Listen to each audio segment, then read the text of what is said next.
नमस्कार किसान भाइयों, एक बार फिर से स्वागत है आपका अपने YouTube channel Shri Ram agri में। किसान भाइयों, आज हम बात करेंगे कि कम खर्च में गेहूं का अधिक उत्पादन कैसे ले, गेहूं की बम्पर पैदावार कैसे ले।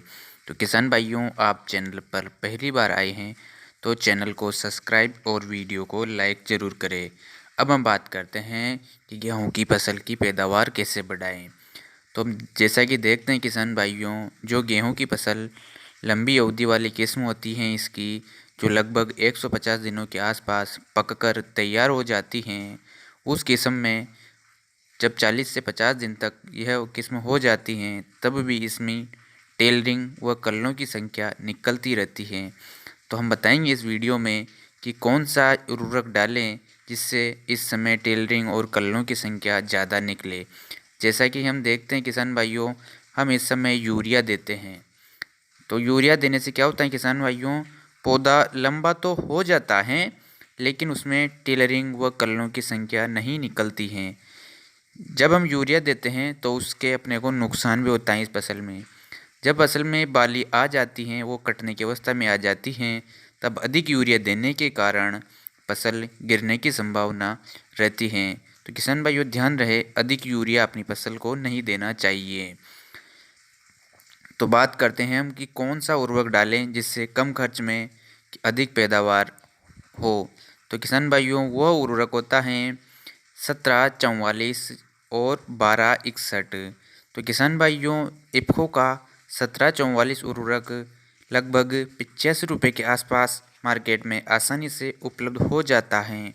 वहीं 1261 जो उर्वरक हैं, जो लगभग 100 रुपये से 120 रुपये के किलो के आसपास आसानी से उपलब्ध हो जाता है। किसान भाइयों, इन उर्वरकों में नाइट्रोजन व फास्फोरस उपलब्ध होती हैं, जो पौधों को इस अवस्था में ज़रूरत भी होती है।